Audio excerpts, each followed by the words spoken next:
कालनाग से मिलके कैसा लगा शौविक? मैंने तेरा माथा चुके तेरी सारी यादें भी ले ली है, तो अब तेरे अपनों के लिए भी ये जानना नामुमकिन होगा कि मैं असल में शौविक नहीं, कालनाग हूँ। ये क्या हो रहा है? शौविक के छूने से मेरा नाक रुक के वापस आ रहा है। आज रात यहीं पे रुक जाना मेरे साथ। इस मौत के अंधेरे को अपने आशीष के उजाले से मिटा दो भोलेनाथ, मिटा दो। अपनी आखिरी सांसें गिनना शुरू कर दे कालनाग, मैं इस दुनिया से तेरी हस्ती मिटा दूंगा। रुको बालक, तुम्हारे साथ यहाँ क्या क्या हुआ हम सब जानते हैं।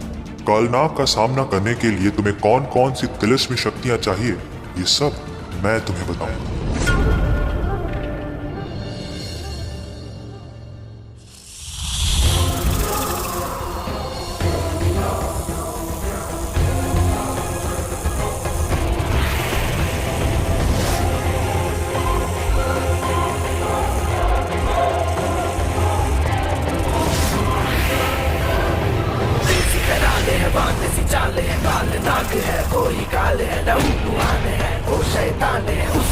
कहा हो मेरी अप्सरा, देखो तुम्हारा आशिक कैसे सच धज के आया है। आज तो हमारा मिलन होके रहेगा।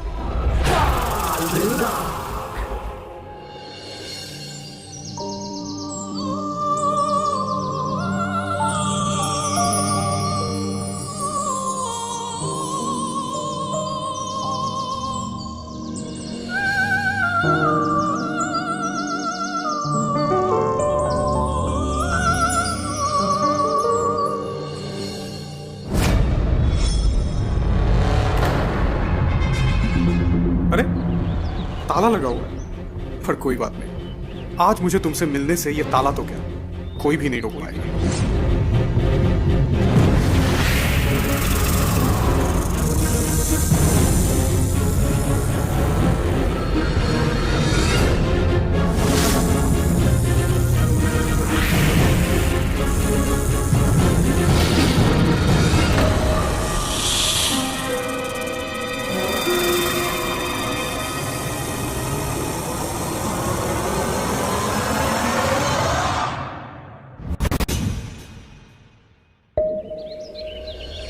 बरगद गुरुजी, अगर कालनाग का सामना करने में आपने सच में मेरी मदद की ना, तो मैं आपका ये एहसान जिंदगी भर नहीं भूलूंगा। मैं तुम्हारी मदद अवश्य करूंगा, परंतु एहसान जताने के लिए नहीं, अपना कर्तव्य पालन करने के लिए। क्या मतलब है आपका? तुम्हारा और कालनाग का आमना सामना होना कोई इत्तेफाक नहीं, एक पूर्व निर्धारित संयोग है। इस सृष्टि का हर एक घटना एक दूसरे से जुड़ा हुआ है। यहाँ के हर एक जीव का आदि और अंत ईश्वर ने पहले से निर्धारण करके रखा है। ठीक जैसे कालनाग का अंत भी इसी कलयुग में किसी दिव्य इंसान के हाथों होना लिखा है। और तुम शायद ये जान के आश्चर्य हो जाओगे कि वो दिव्य इंसान और कोई नहीं, तुम हो।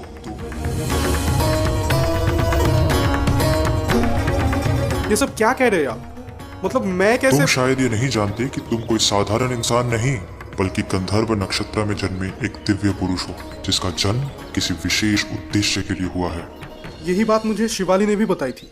शिवाली यानी वो गंधर्व वंशी पवित्र नागिन, जिसने नागमणि की रक्षा करके अपने कर्तव्य का भी पालन किया और तुम्हारे प्रेम को सफल करने के लिए अपना नाग रूप विसर्जित करके एक इंसान बन गई। विधाता ने तुम दोनों को इसी कारण से मिलाया है, क्योंकि कालनाग के विरुद्ध इस महासंग्राम में तुम और शिवाली बराबर के भागीदार हो। इस वक्त मुझे सबसे ज्यादा चिंता शिवाली की हो रही है। अभी तो उसके पास नागमणि की शक्तियां भी नहीं है, तो ऐसे में अगर वो कालनाग उसके सामने आके खड़ा हो जाए तो वो उसका सामना कैसे कर पाए?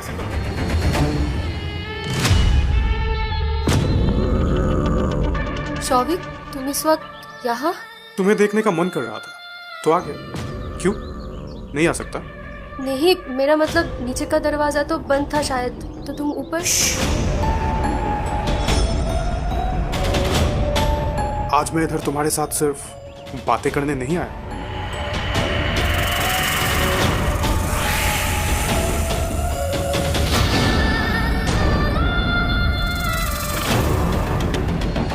से मेरे साथ वही हो रहा है। शौविक के करीब आने से मेरा नागरूप फिर से जागृत हो रहा है। हे भोलेनाथ, क्यों हो रहा है ये सब? तू चाहे अभी किसी भी रूप में रहे, आखिर थी तो एक नागिन ही ना। इसीलिए एक नाग के छूने से तेरा वो रूप फिर से जाग रहा है। बस एक बार हमारा मिलन हो जाए, तब तू फिर से नागिन बन जाएगी, मेरी काल नागिन। शौविक, तुम अंदर जाके बैठो, मैं खाने के लिए कुछ लेकर आती हूँ। मुझे कुछ नहीं चाहिए, बस तुम मेरे करीब रहो। शौविक, क्या कर रहे हो? बस करो, मुझे ये सब बिल्कुल भी अच्छा नहीं लग रहा। थोड़ी सी सब्र रखो, देखना सब बहुत अच्छा लगने लगेगा। अरे हो क्या गया है तुम्हें? तुम तो पहले ऐसा नहीं थे। अभी तुम्हें अंदाजा भी नहीं है कि सब कुछ कितना बदल चुका है। इसीलिए बोल रहा हूँ, ज्यादा बातें मत करो और इस हसीन पल को बर्बाद मत होने दो।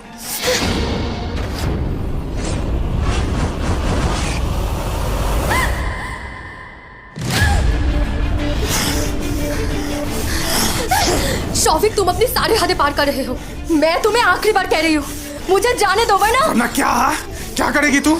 नागिन बन के डस लेगी मुझे? तो डसना, मैं भी तो वही चाहता हूँ।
उस तुच्छ लड़की का इतना साहस कि उसने काल नाग पे प्रहार किया। अगर मुझे उससे अपना संतान नहीं चाहिए होता तो काल दैत्य की सौगंध आज उसे वहीं पर नर्क की आग में जला के भस्म कर देता। पर नहीं, अगर मुझे उससे अपना संतान और वो नागमणि हासिल करना ही है तो बहुत धैर्य और चतुरता से काम लेना पड़ेगा। बस एक बार मैं अपनी मंजिल तक पहुंच जाऊं, फिर इन सबको कच्चा चबा जाऊंगा।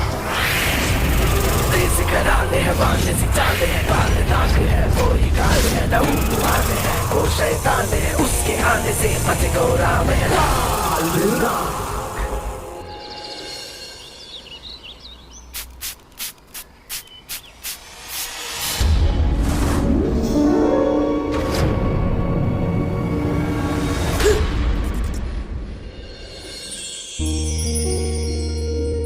इतनी जल्दी आ गई? हाँ, बोलो क्या हुआ है? तुमसे प्यार। हाँ? नहीं, कुछ नहीं। क्या कुछ नहीं? तुम्हें तो कहा था कि तुम्हें मुझसे कुछ जरूरी बात करनी है और फोन पे नहीं बता सकते हो, तो अब मैं आ गई हूँ ना। अब बोलो क्या हुआ है? बोल दूं? हाँ बोलो। अच्छा ठीक है, close your eyes. What nonsense? अरे तुम करो ना। अरे यार, अच्छा ठीक है।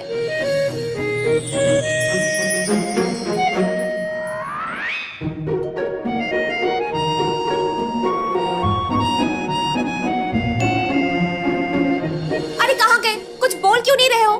बस बहुत हो गया, अब आंखें खोल रही हूँ मैं।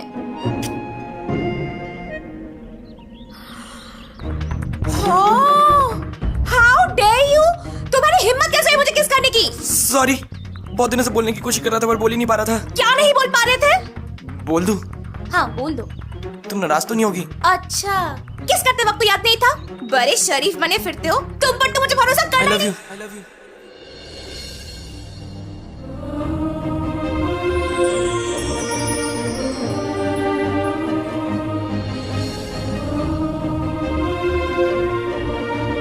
मैं तुमसे सच में बहुत प्यार करता हूँ, और ये वो दोस्ती वाला प्यार नहीं है, इश्क वाला love.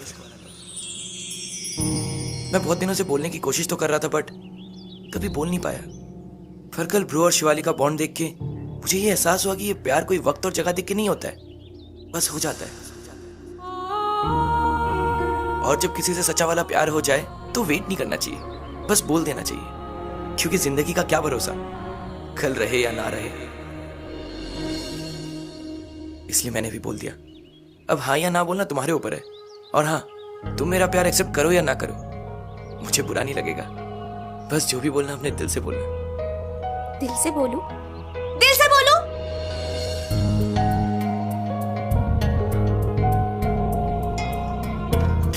I love you too. तू जो हंस के कदमों को रखती है दिल की राहों में, हर खामोशियां बांधे रहती है तेरी पनाहों में, भीगी पलकों से गम को चुराती है, मुस्कुरा के यूं नींदें उड़ाती है, तुझसे है मेरी गुजारिश। दिल को भिगाए मौसम की बारिश, खुशियां भिलाए मौसम की बारिश, पहली मोहब्बत है पहली ख्वाहिश, तुझको भिगाए मौसम की बारिश।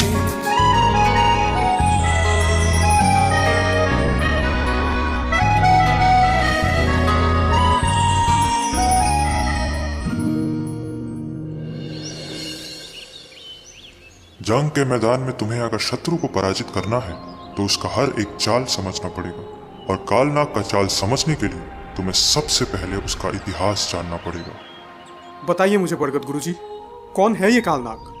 तो सुनो, सृष्टि के आदिकाल से ही देवताओं और असुरों के बीच भयानक महासंग्राम चला आ रहा है। एक बार ऋषि दुर्वासा के श्राप से देवताओं से उनका श्रेय, उनकी शक्ति सब कुछ छिन गई, और उसी समय असुरों के गुरु शुक्राचार्य ने भगवान शिव को प्रसन्न करके उनसे संजीवनी मंत्र हासिल कर लिया, जिसके कारण सारे असुर और दानव बहुत ज्यादा शक्तिशाली बन गए। और उन्हीं में से एक भयानक दानव था कालनाग, जो अपनी काली शक्तियों से इस पूरे ब्रह्मांड पर राज करना चाहता था। उस समय देवताओं की करुण दशा देखकर श्री विष्णु ने उन्हें समुद्र मंथन करने की सलाह दी, पर श्राप के कारण देवताओं में उतना बल नहीं बचा था, तो इस कार्य में उन्हें असुरों की भी सहायता लेनी पड़ी। फिर समुद्र मंथन हुआ और क्षीर सागर से अमृत बाहर आया। उसे देखकर कालनाग खुद को रोक नहीं पाया और मंथन का नियम तोड़कर अमृत का घड़ा लेने गया। तभी सारे देवताओं का सम्मिलित क्रोध उस पर श्राप बन के बरस गया, और वो एक पत्थर की मूर्ति बन के पृथ्वी आके गिरा। और पता है वो कहाँ गिरा था? कहाँ? यहीं, इसी जंगल में, उसी स्वयंभू शिवलिंग के पास, जिसकी पूजा करने कल तुम और शिवाली यहाँ आए थे। ये आप क्या कह रहे हैं? प्राचीन काल का एक दानव आज तक कैसे जिंदा रह सकता है? क्योंकि वो शापित था। देवताओं के श्राप से वो पत्थर जरूर बन गया था, पर उसके प्राण नहीं गए थे। हाँ, मगर लाखों करोड़ों साल बाद अचानक आज वो जिंदा कैसे हो गया? क्योंकि हर श्राप का कोई ना कोई तोड़ जरूर होता है। देवताओं का क्रोध शांत होने के बाद उन्होंने ये निर्णय लिया कि कालनाग को इस श्राप से मुक्ति मिल सकती है, पर उसके लिए उसे पृथ्वीलोक में किसी दिव्य शक्ति का स्पर्श चाहिए होगा, और उसे वो मिल गया है। कौन सी शक्ति? नागमणि। कल शिव पूजा के दौरान जब शिवाली तुम्हें नागमणि का आशीर्वाद प्राप्त करा रही थी, तभी शायद किसी तरह से उसे वो स्पर्श मिल गया होगा। हाँ, शिवाली को एक बार चक्कर आ गया था और वो नागमणि लेके जमीन पे गिर गई थी, पर तब तो हमने वहां पे कुछ भी नहीं देखा था। तुम लोग शायद देख नहीं पाए, पर कालनाग को नागमणि का स्पर्श मिल गया था। इतने वर्ष एक जगह पे रहने से उसने इस जमीन पे अपनी जड़ें फैलाना शुरू कर दिया था। इसी प्रकार उसके जड़ के किसी अंश पर नागमणि का स्पर्श लग गया और वो इस सदियों पुराने श्राप से मुक्त हो गया।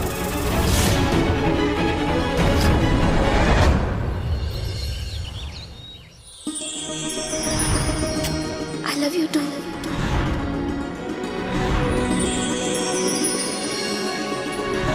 शाबाश उज्जल, फाइनली तुझे तेरा सच्चा प्यार नसीब हो ही गया। अब बस ब्रो और शिवाली की शादी हो जाए, उसके बाद तेरा नंबर भी लग ही जाएगा। पर आज ब्रो इतना देर क्यों लगा रहे हैं? उनको कॉल करके देखता हूं।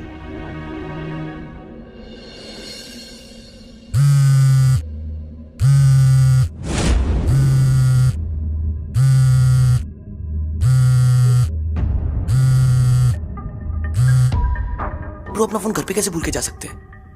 ये कैसे पॉसिबल है? वो तो अपने फोन के बिना एक सेकंड भी नहीं रह सकते। यार कुछ तो गड़बड़ है। आजकल ब्रो का बिहेवियर भी कितना अजीब सा हो गया है। कहीं उनको किसी भूत ने अंदर पकड़ लिया? नहीं उज्जल, तो ऐसे अपने हाथ पे हाथ धरे नहीं बैठ सकता। अपने ब्रो को तुझे ही बचाना पड़ेगा, क्योंकि सबको पता है चाहे नाग नागिन भूत प्रेत कोई भी आ जाए, उज्जवल किसी से नहीं डरता। ब्रो ऐसे अचानक से कौन पीछे खड़े हो जाता है? मेरी तो जान ही निकल गई थी। क्यों? उज्जवल तो किसी से नहीं डरता है ना? हाँ, पर कुछ एक्सेप्शनल केसेस भी होते हैं ना ब्रो, समझा करो। वैसे आपकी डेट कैसी रही शिवाली के साथ? I mean, रोमांस वगैरह किया कि नहीं?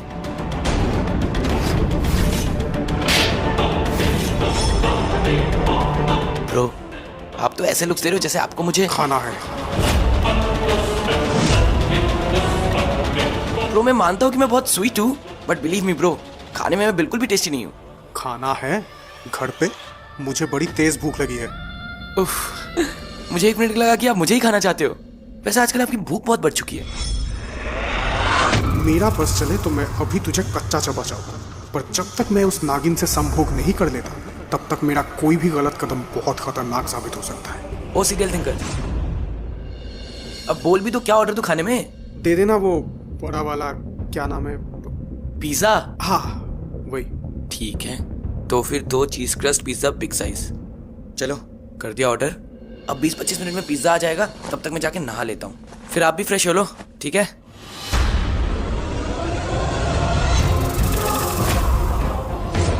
वक्त मेरे हाथों से रेत की तरफ फिसलता जा रहा है, और अगर उधर जंगल में वो शौविक मारा गया फिर तो मैं उसके इस रूप में भी नहीं रह पाऊंगा।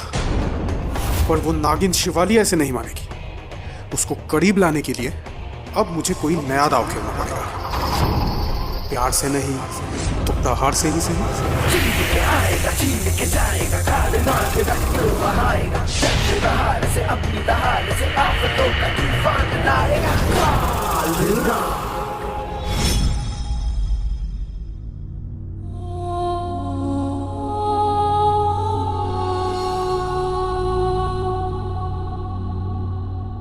खुद भोलेनाथ जी ने हमें मिलाया है, इसीलिए अब मिलना बिछड़ना जीना मरना सब कुछ उन्हीं के हाथों में तो है।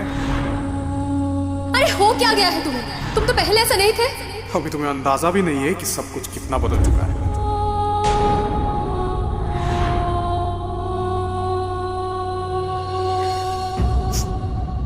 आंसू छुपाने से दर्द कम नहीं हो जाता। शौविक तो ऐसा नहीं था मासी, पर अचानक से ऐसा क्या हो गया कि वो इतना बदल गया? मैं भी वही सोच रही थी। कल सुबह तक तो सब ठीक ही छिलो। यही तो बात है, हमने उसका जन्मदिन मनाया, फिर हम दोनों साथ में शिव पूजा करने गए। तब तक सब कुछ ठीक चल रहा था, पर वहां से लौटने के बाद से ही वो कुछ बदला बदला सा लग रहा है। और सबसे अजीब तो तब लगा जब क्या? जब उसके छूने से फिर से मेरा नागरूप जागृत होने लगा।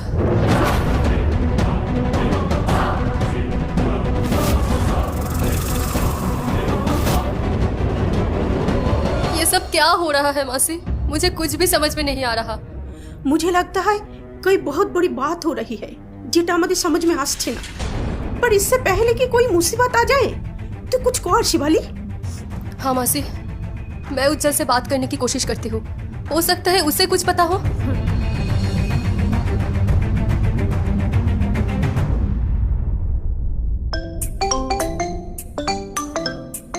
ब्रो देखो ना किसका कॉल है। किसने कॉल किया ब्रो? अरे क्या मुसीबत है, मुझे तो पढ़ना भी नहीं आता। इस सांप जैसा क्या बना? उज्जवल ने तो फोन ही नहीं उठाया, शायद बिजी होगा किसी काम में। क्या पता, मेरा दिल बहुत घबरा रहा है। कहीं वो कोनो मुसीबत में तो नहीं।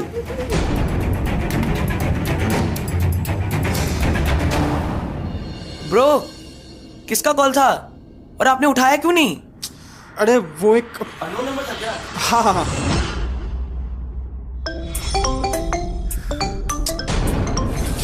क्या हो गया ब्रो? रिसीव करो ना, कुछ अर्जेंट होगा शायद। अब कैसे करते, कौन सा दबाऊं? क्या हो गया ब्रो? अरे रुको मैं ही आता हूँ।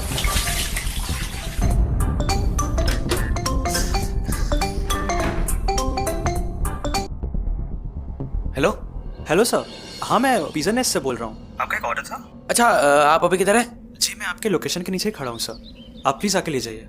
अच्छा आप वेट कीजिए, मैं 2 मिनट में आ रहा हूँ। ब्रो खाना आ गया, आप जाके लेके आओ ना। अरे मतलब मैं चले जाता, बट इस हालत में मैं कैसे जा सकता हूँ? आप जाके लेके आओ, तब तक मैं रेडी हो जाता हूँ। और हाँ मैंने पैसे पहले ही पे कर दिए, ठीक है आप जाओ।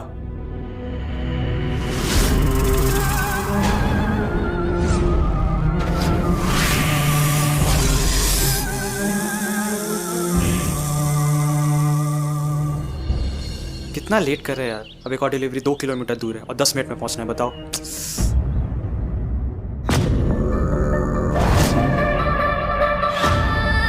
आपका ही ऑर्डर था ना सर? हाँ, एंजॉय योर मील सर।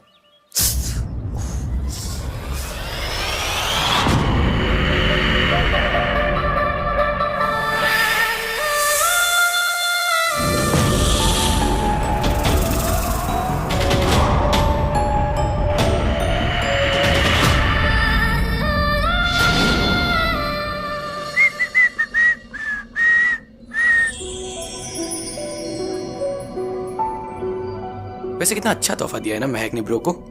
एक काम करता हूँ, इसका फोटो लेता हूँ और इंस्टाग्राम पे डाल देता हूँ, #नागमणि रिटर्न्स। वैसे मेरा फोन कहाँ गया? ये फोन से याद आया, अगर दूसरा कॉल डिलीवरी बॉय का था तो पहला कॉल किसका था? चेक करता हूँ।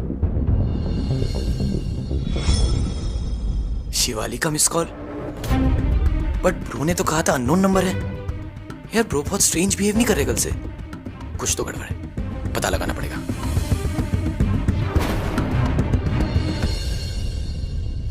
सर आपके पास एक first aid kit? Sorry sir, मेरे वजह से आपका खाना खराब हो गया, मैं उठा देता हूँ।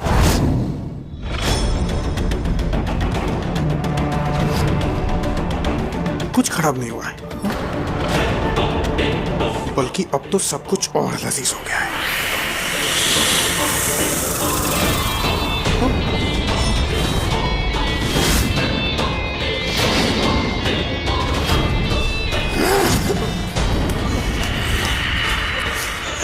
और तुम,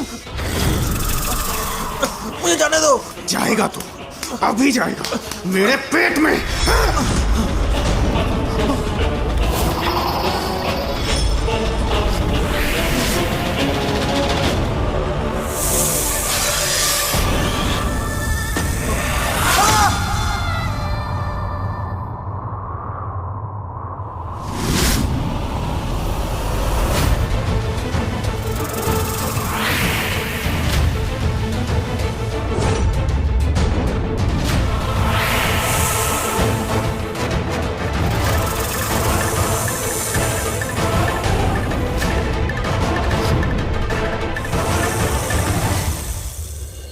बरगद गुरुजी, मुझे एक बात बताइए, मैं चाहे कितनी भी कोशिश कर लूं, पर एक इंसान होके उस प्राचीन दानव का सामना कैसे कर सकता हूँ?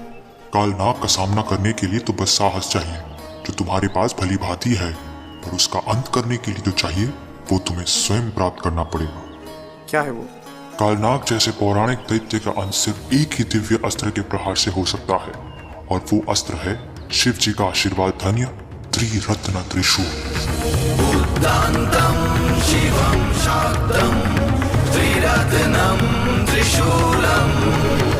शिव जी के ऊर्जा से उत्पन्न 3 पवित्र रत्न आयुर्मणि, रक्तमणि और नीरमणि, इन तीनों की सम्मिलित शक्ति से बनता है वो अलौकिक त्रिरत्न त्रिशूल। तुम्हें इन तीनों रत्नों को एक एक करके खोजना होगा, और तभी तुम्हें त्रिरत्न त्रिशूल प्राप्त होगा। समझ गया, पर बरगद गुरुजी, मुझे ये तीनों रत्न कहाँ से मिलेंगे? वो तीनों मणि एक दूसरे को अपनी ओर आकर्षित करेंगे, यानी अगर तुम एक रत्न को ढूंढ लोगे तो वो ही तुम्हें अपने अगले अंश के पास ले जाएगा। तो पहले मुझे कौन सा रत्न ढूंढना पड़ेगा? तुम्हारे इस दिव्य सफर की पहली मंजिल है आयुर्मणि, और तुम्हें ये जान के संतुष्टि होगी कि वो मणि मैं तुम्हें प्रदान करूंगा। जैसे मैंने पहले ही तुम्हें बताया था कि हर एक जीव के जन्म का एक विशेष उद्देश्य होता है, और मेरा उद्देश्य यही था कि मैं अनंत काल से इस आयुर्मणि की सुरक्षा करूं। आज तुम्हारे योग्य हाथों में ये मणि समर्पण करके ही मेरी इस सदियों पुरानी दीर्घ जीवन यात्रा की समाप्ति होगी।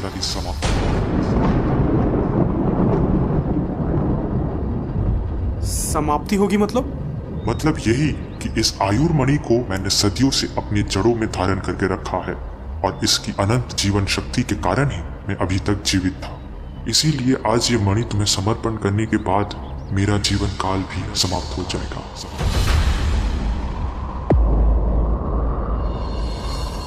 अगर ऐसी बात है तो मैं आपसे ये आयुर्मणि नहीं ले सकता।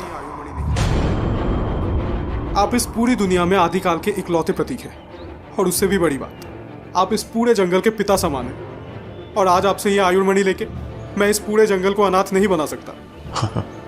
मेरे और इस जंगल के प्रति तुम्हारी यह संवेदना इसी वाक्य को निश्चित करती है कि तुम्हारे हृदय में शक्ति और सद्भाव दोनों वर्तमान है। मैं खुद को भाग्यशाली समझता हूँ कि ईश्वर ने आयुर्मणि की सुरक्षा जैसे पवित्र और नेक काम के लिए मुझे चुना। अभी और कोई चिंता मत करो, तुम्हारे पास समय कम और काम बहुत ज्यादा है। यह आयुर्मणि लेके तुम्हें इस जंगल के दक्षिण ओर जाना है और वहां जंगल के सबसे जहरीले जीव लहू कराल का मुकाबला करके रक्तमणि हासिल करनी है। लहू कराल बहुत शक्तिशाली प्राणी है, तुम बल से उसे नहीं हरा पाओगे, इसीलिए अपने साहस और बुद्धि का प्रयोग करना। और याद रखना, जैसे मेरे प्राण आयुर्मणि में बसते हैं वैसे ही उसके प्राण बसते हैं उस रक्तमणि में। राहों में जब भी कोई विपत्ति आए और तुम्हें लगे कि तुम मार्ग भूल चुके हो तो अपनी आंखें बंद करके ध्यान से सोचना। कभी कभी सही उत्तर प्रश्न में ही छुपा होता है। आयुर्मणि और रक्तमणि से तुम्हें नीरमणि तक पहुंचने का मार्ग भी पता चल जाएगा। और मेरे अस्तित्व की चिंता मत करो। आज शायद मैं शारीरिक रूप से इस जगत से विदा ले रहा हूँ, पर इस जंगल के हर एक जीव के हृदय में मेरा अवस्थान हमेशा रहेगा। अब और विलंब मत करो, सामने आओ और मेरे मूल से आयुर्मणि को ग्रहण करो। ओम नमः शिवाय।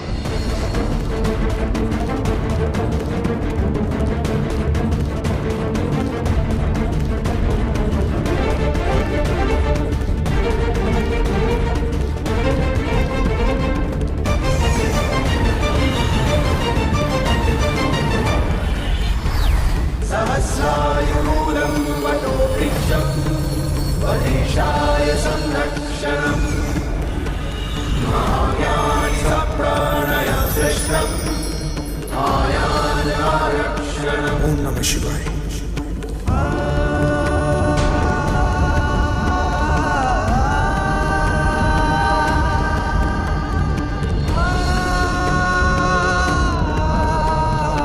आज आपके जाने से सिर्फ मैं नहीं रो रहा, ये पूरी प्रकृति रो रही है। आज आपने जो महान काम किया है ना, इसके लिए ये पूरा जगत संसार हमेशा आपको याद रखेगा।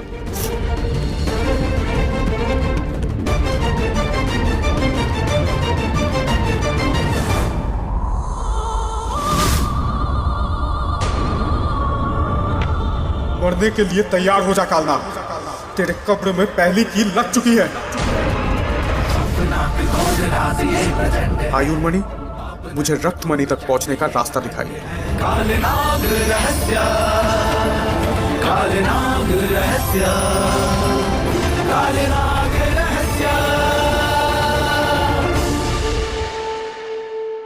ये कोई मामूली नाग नहीं, प्राचीन काल का महादानव काल नाग है। तेरी याददाश्त कमजोर है या फिर तू इतना ज्यादा बेशरम है कि आज सुबह का वो करारा थप्पड़ इतनी जल्दी भूल गया? पीछे ही ले जा इस तुच्छ मनुष्य को, वरना दो नाग नागिनों के बीच आएगा तो बेमौत मारा जाएगा। क्या कहा तूने? नाग नागिन मतलब? आयुर्मणि, आप रुक क्यों गए? कहीं हम लहू कराल तक पहुंच?